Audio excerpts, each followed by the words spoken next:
Bonjour à tous et bienvenue dans Smart Patrimoine. Smart Patrimoine, l'émission qui vous accompagne chaque jour dans la gestion de vos finances personnelles et qui décrypte également avec vous les actualités et les enjeux du secteur de la gestion de patrimoine.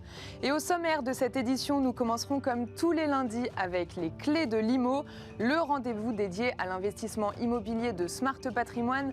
Et en l'occurrence, on se demandera dans quelques instants si investir dans les villes du Grand Paris est toujours une bonne idée et lesquelles il faut privilégier. Nous en parlerons avec Mathieu Darras, fondateur de Brick Me Up. Ensuite, nous continuerons avec Enjeu Patrimoine, un enjeu patrimoine aujourd'hui dédié au crowdfunding immobilier. Et on se posera la question de savoir si les prochains mois seront difficiles avec le blocage des programmes neufs. Nous poserons cette question à Gaëtan Pierret, journaliste en finance patrimoniale à l'AGFI Actif, et à Gauthier Allard, directeur général de Club Funding. Bienvenue à vous tous qui nous rejoignez. Smart Patrimoine, c'est parti!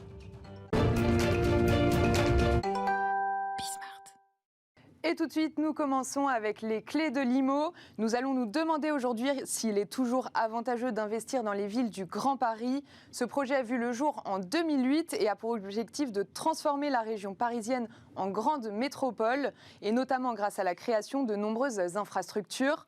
Pour les particuliers, ce projet est une véritable opportunité d'investissement immobilier. 68 nouvelles gares dans toute la région, la création de 4 nouvelles lignes de métro pour le Grand Paris Express entre la prolongation de la ligne 14, les créations des lignes 15, 16, 17 et 18. Le développement du Grand Paris permettra notamment de dynamiser ces villes. On constate que 75% des villes concernées ont déjà vu les prix de l'immobilier augmenter. Pour en parler, nous sommes ravis de recevoir sur le plateau de Smart Patrimoine Mathieu Darras, fondateur de Brick Me Up. Bonjour. Bonjour Pauline. Alors pour commencer, lundi, la Société du Grand Paris a annoncé la construction de 8000 logements, dont 20% de logements sociaux dans les 68 nouveaux quartiers des gares du Grand Paris Express d'ici 2030. En tout, ce seront 196 000 logements qui seront construits dans cette perspective. Mathieu Darras, est-ce qu'il est avantageux d'investir dans les villes du Grand Paris ? Alors oui, il est toujours avantageux d'investir dans les villes du Grand Paris. Il faut peut-être se rappeler ce que c'est qu'un bon investissement. Un bon investissement, c'est un investissement dans lequel on a un potentiel de création de valeur. Et c'est vrai que dans les villes du Grand Paris, aujourd'hui, il y a beaucoup d'immeubles des années 60, 70 dans lesquels on peut faire des travaux, on peut réhabiliter les biens et donc on fait de la création de valeur. C'est un investissement dans une zone qui a un potentiel de prise de valeur supérieur au marché immobilier, à la moyenne du marché immobilier. Et c'est vrai que dans les zones du Grand Paris, grâce au programme du Grand Paris, il y a un potentiel de prise de valeur qui est plus important. Après, il faut investir dans des zones dans lesquelles il y a un potentiel locatif important, c'est-à-dire des zones dans lesquelles il y a des locataires qui cherchent. Et pour l'instant, en Ile-de-France, on est quand même dans une zone où il y a un besoin de création de logements. Et puis le dernier point, c'est il faut investir à un moment donné où les taux d'intérêt des emprunts sont relativement bas. Même si aujourd'hui ça augmente de façon très significative, on est encore historiquement sur des taux assez bas. Donc vous parlez de potentiel de prise de valeur. Quelles sont les villes avec ce fort potentiel en prise de valeur ? Alors toutes les villes du Grand Paris ont un potentiel de valeur. Il y en a certaines qui ont plus de potentiel de valeur que d'autres. Mais clairement, si on prend à titre d'exemple l'axe Champigny-Créteil, Vitry-sur-Seine avec l'arrivée de la ligne 15, il y a un potentiel très important de prise de valeur. Ou l'axe Massy-Plateau de Saclay avec la ligne 18. Là, clairement, on est sur des villes où il y a des très forts potentiels de prise de valeur parce que ce sont des villes qui ont été un peu délaissées depuis longtemps sur l'investissement locatif. Si on prend par exemple l'exemple des Hauts-de-Seine, pourriez-vous nous donner les exemples de ces villes qui seront attractives ? Alors, sur les Hauts-de-Seine, il y a déjà beaucoup de villes qui sont très attractives, mais on pourrait citer Asnières, par exemple, Asnières, il y a un quartier qui est plutôt assez gentrifié aujourd'hui, et puis un quartier qui est en cours de gentrification. Et donc, globalement, la ville a une vraie attractivité locative, et il y a un quartier où on peut encore investir. Donc, Asnières, il y a encore du potentiel d'investissement. Mais on peut citer Villeneuve-la-Garenne, qui est on va dire la ville la moins chère des Hauts-de-Seine, donc assez proche de la Seine-Saint-Denis. Et donc là, il y a aussi un vrai potentiel de revalorisation du quartier, clairement sur les Hauts-de-Seine en tout cas. Donc ces villes, elles ont des projets pour devenir plus attractives ? Oui, il y a clairement des projets pour améliorer les conditions de vie. Il y a des projets pour rendre la ville plus verte, utiliser les mobilités douces. Donc ça, ce sont des projets qui vont vraiment permettre de rendre la ville beaucoup plus intéressante pour les locataires et donc pour les investisseurs. Et si on prend l'exemple de l'Essonne, quelles sont les villes attractives dans l'Essonne ? Alors, dans l'Essonne, on va avoir Massy, par exemple, qui est une ville qui est un peu au carrefour, pas forcément très loin de Paris, pas très loin du plateau de Saclay, pas très loin d'Orly. Et donc, c'est une zone qui est relativement attractive en termes de valeur locative. Pardon, c'est très important. Il y a beaucoup de locataires qui recherchent à Massy. Il va y avoir l'arrivée de la ligne 18. Il y a clairement beaucoup de transports en commun, donc là, il y a un vrai potentiel de valorisation.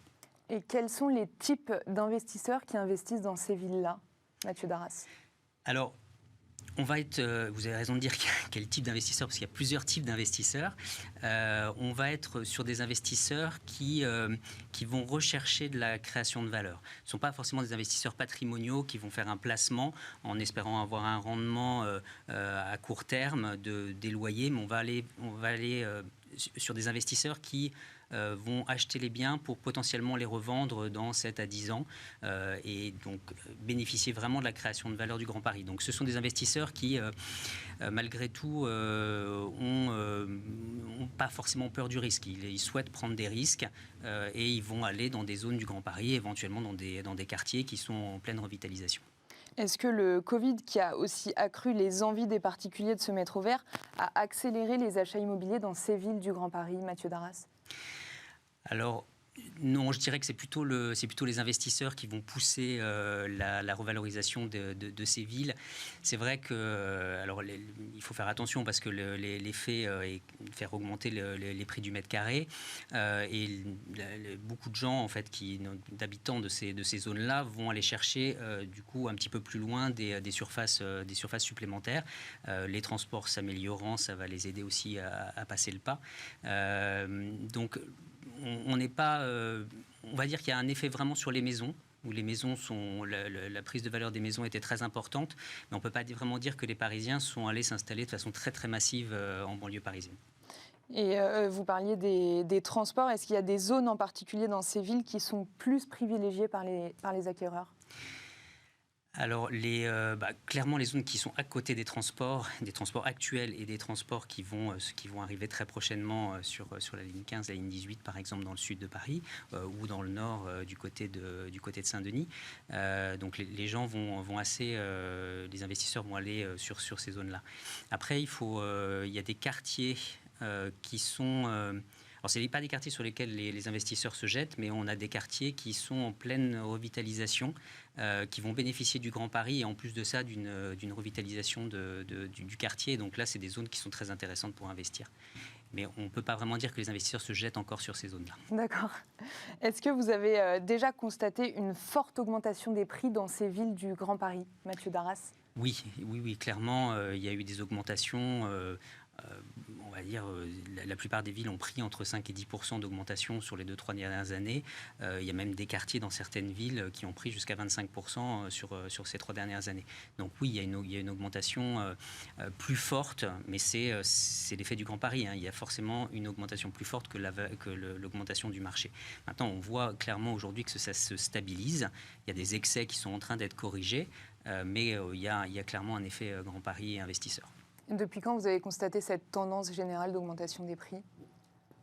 Alors nous, on est présent sur le marché depuis à peu près 4 ans. Donc depuis 4 ans, on voit clairement qu'il y a une augmentation des prix. Mais depuis l'annonce du Grand Paris, les prix ont forcément monté plus dans les zones du Grand Paris que sur la moyenne. Et est-ce qu'il y a assez d'offres pour un grand nombre de transactions ? Est-ce qu'il y a assez de stock immobilier ? Alors, oui, il y a assez de stock immobilier. Il faut avoir les chiffres en tête. L'année dernière, en France, il y a eu à peu près 350 000 transactions qui vont concerner l'investissement locatif dans du résidentiel ancien. C'est à la fois beaucoup, mais c'est à la fois très peu.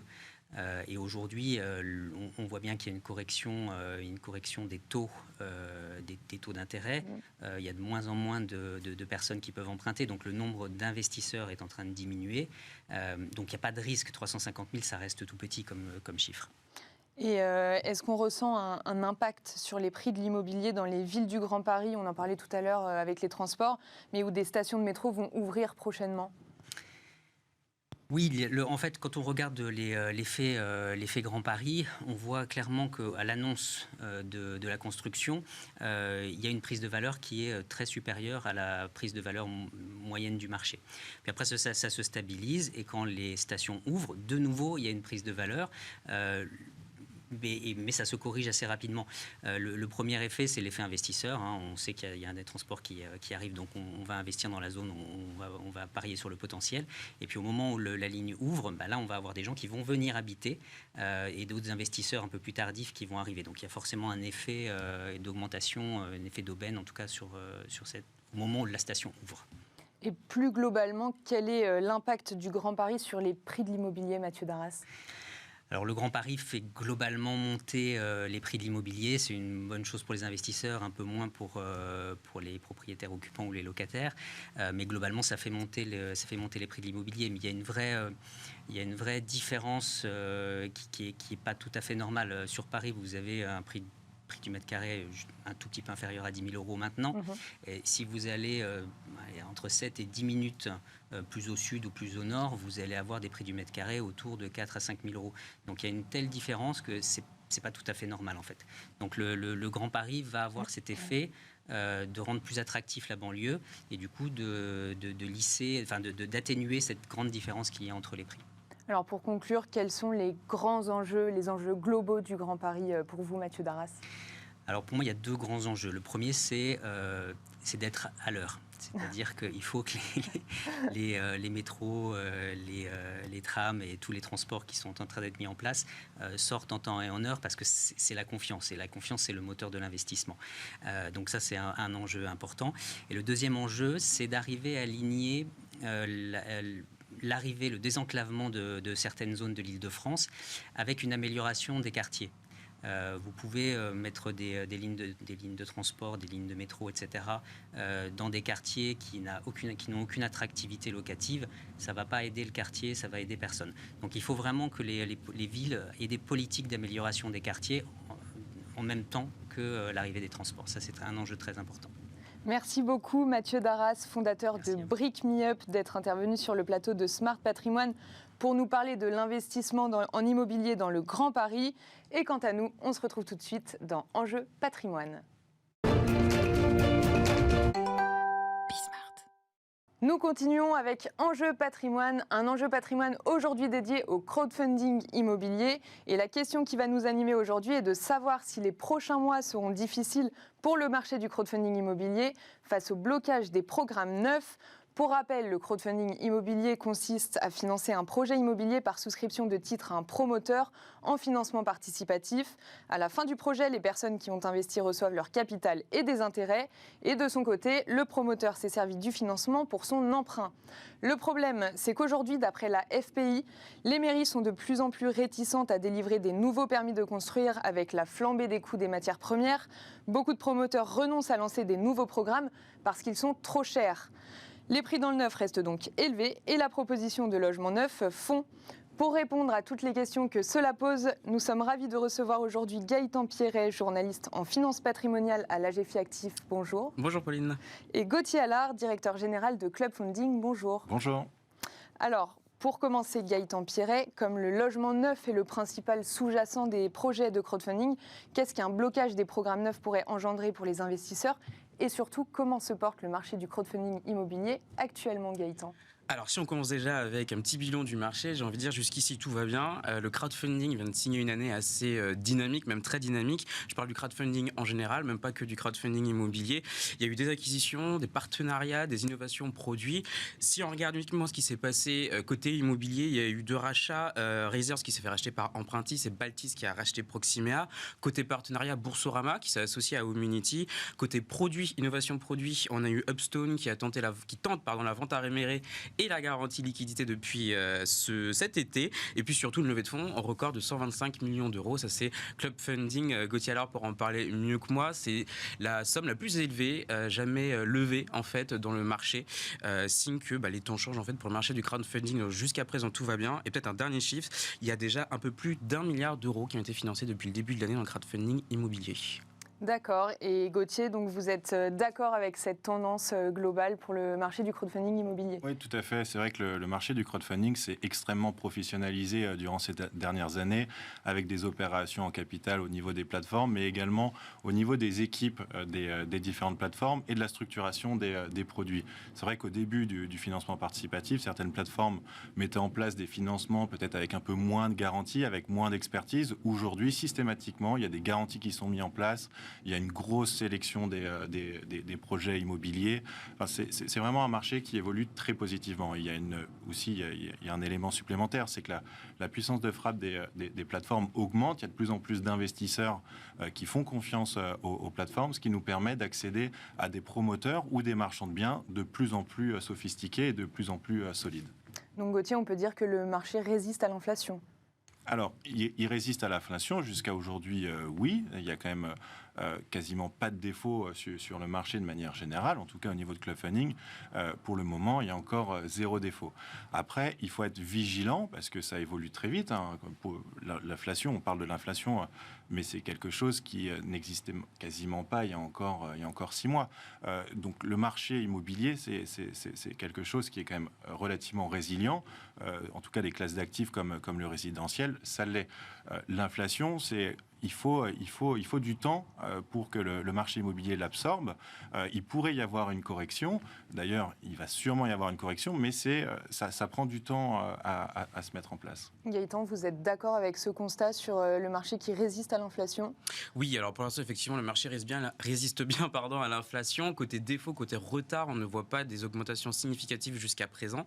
Mais c'est aussi parce qu'on parle de projets qui ont été lancés précédemment, il y a quelques mois, voire il y a quelques années. Pour certains, donc les défauts, les retards, on va plutôt les voir à partir de l'année prochaine, voire l'année d'après. Ça, pour le coup, toutes les plateformes de crowdfunding le disent, les défauts et les retards vont augmenter. C'est une certitude, c'est même pas juste une hypothèse, mais c'est vraiment une certitude. La question, c'est de savoir quel va être l'impact, quelle va être l'augmentation.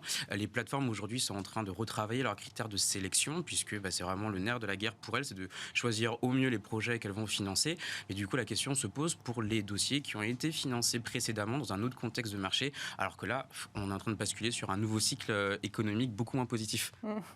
Et donc, dans le secteur du neuf, on le disait en introduction, certains indicateurs virent au rouge, comme l'affirme la FPI. Est-ce que vous êtes d'accord avec la FPI, Gaëtan? Alors, si on regarde les chiffres, effectivement, on peut voir que que la construction, en tout cas, ne se porte pas forcément très bien. La FPI a toujours des chiffres très différents du ministère du Logement. Si on regarde les chiffres du ministère de la Transition écologique dont dépend le logement, les autorisations de construire sont en recul de 2% au troisième trimestre par rapport au trimestre précédent. La FPI abonde dans ce sens. Ils nous disent que 55%, il y a eu 55% de ventes en bloc en moins au troisième trimestre versus le troisième trimestre de l'année dernière. Donc ce sont deux chiffres qu'il faut avoir en tête et qui nous montrent bien qu'effectivement ça devient plus compliqué pour eux, enfin ça l'est déjà depuis un moment, mais c'est compliqué pour eux de pouvoir lancer de nouveaux projets, d'obtenir les autorisations. Ça plus tout le contexte en fait qui se durcit avec une augmentation des matériaux, des retards de livraison et puis surtout un coût de financement qui augmente avec la remontée des taux d'intérêt. Et donc quel en est l'impact pour le marché global du crowdfunding, Gaëtan Piret? Alors, ce qu'on peut voir, déjà, ce qu'on peut imaginer, parce que pour l'instant, ça ne se traduit pas forcément beaucoup dans les chiffres des plateformes.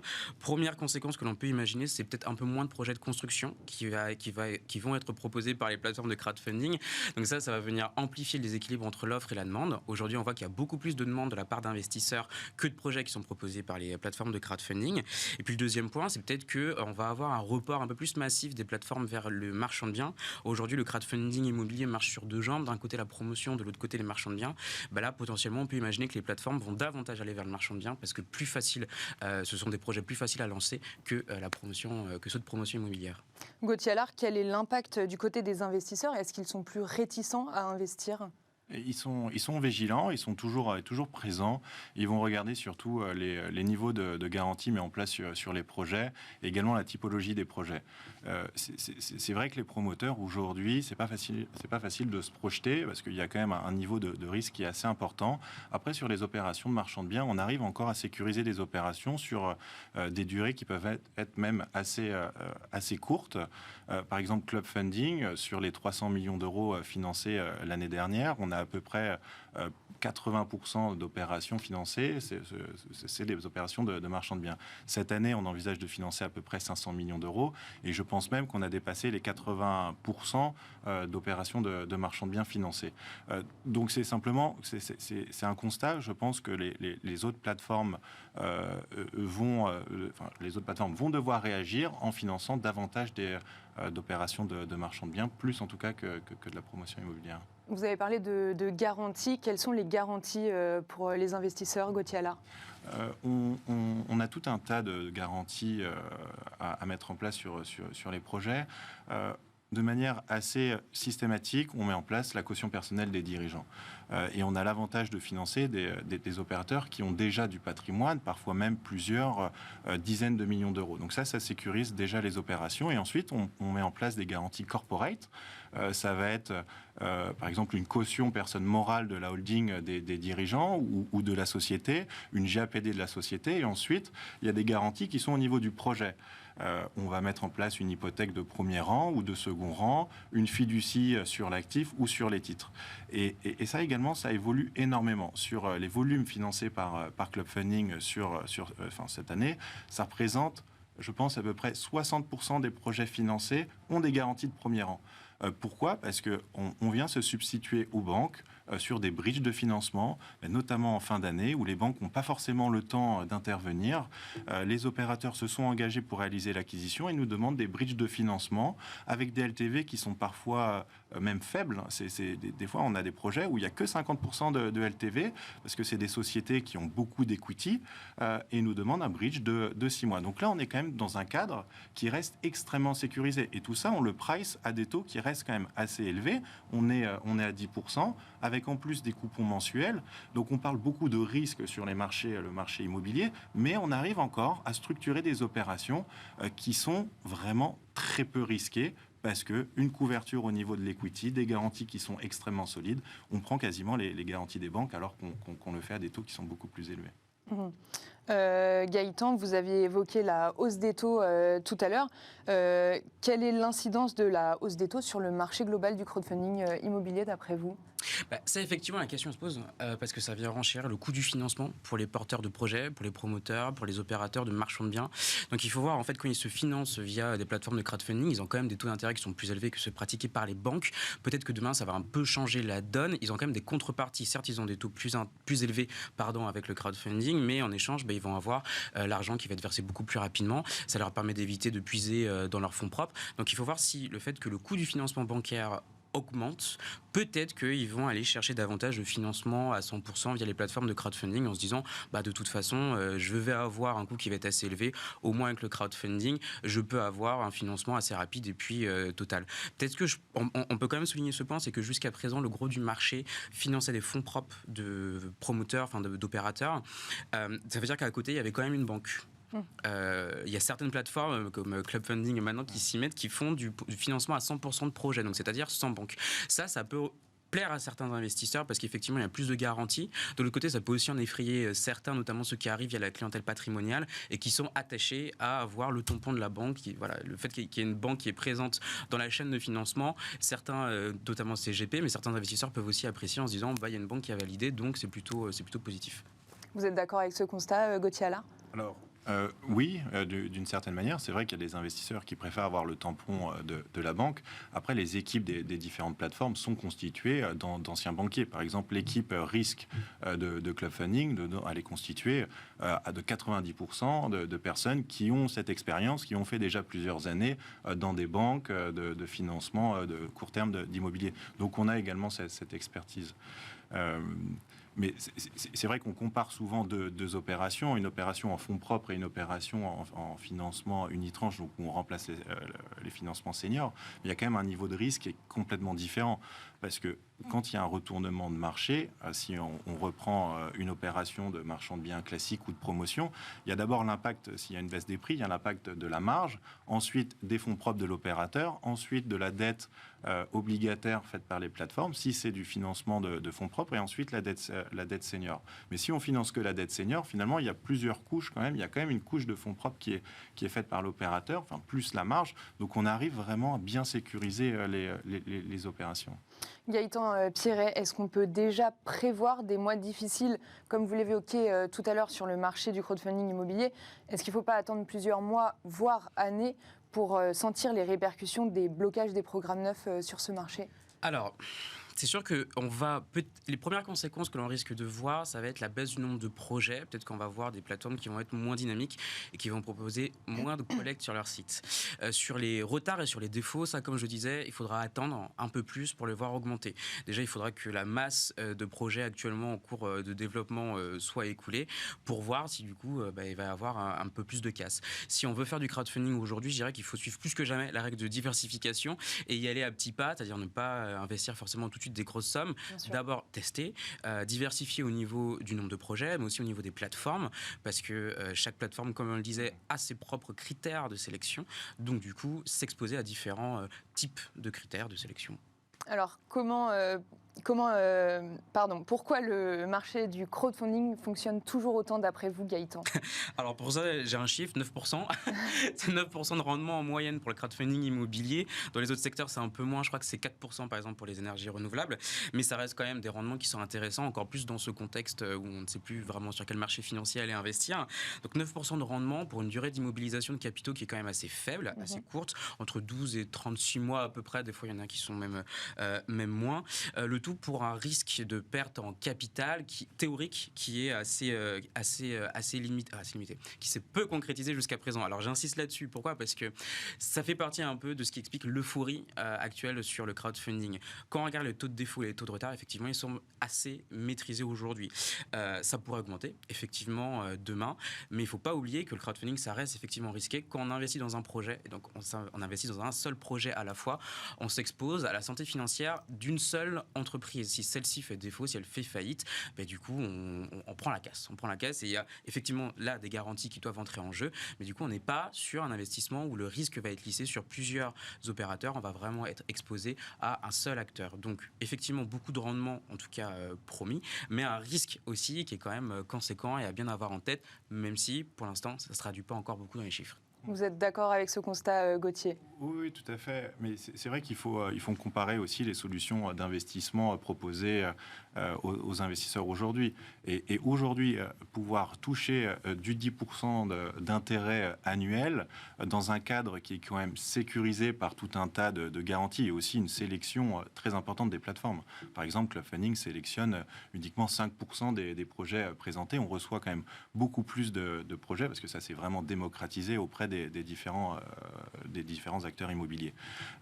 Donc toucher du 10%, c'est quand même très important dans un cadre sécurisé et en plus de ça, avec des coupons mensuels. En tout cas, c'est ce que Clubfunding propose. Donc c'est pas simplement une promesse de taux, c'est dès le mois suivant, on a dans son portefeuille, sur son compte en banque, un versement du taux d'intérêt. Donc ça prouve que ça fonctionne assez rapidement. Après, il faut être extrêmement vigilant quand même, parce qu'on on arrive dans une période beaucoup plus incertaine avec la remontée des taux. Donc, il faut vraiment bien sélectionner la plateforme. Il faut également bien sélectionner les projets, même si évidemment toutes les plateformes font ce travail au début. Il y a peut-être un point qu'on peut rajouter, dont on parle assez peu, c'est le côté un peu expérientiel en fait du crowdfunding. Ça fait partie des investissements de nouvelle génération dans lequel les gens reprennent un peu la main sur leurs investissements. Et donc là, on va investir, par exemple, on se rend sur un site internet, on va regarder le projet, on sait dans quoi on va investir. Et ça plaît beaucoup en fait aux épargnants. Et c'est aussi ce qui explique le succès du crowdfunding, le fait que les épargnants peuvent reprendre la main sur leur investissement. Et aussi un autre élément d'une manière très simple. Et on conclura là-dessus. Quelques clics, on arrive à investir directement dans des projets immobiliers, en sous-jacent immobilier en tout cas. Merci beaucoup Gauthier Allard, directeur général de Club Funding, et Gaëtan Pierret, journaliste en finance patrimoniale à l'AGFI Actif. Et voilà, Smart Patrimoine, c'est déjà fini. On se retrouve demain sur Bismart pour un nouveau numéro de Smart Patrimoine. À demain.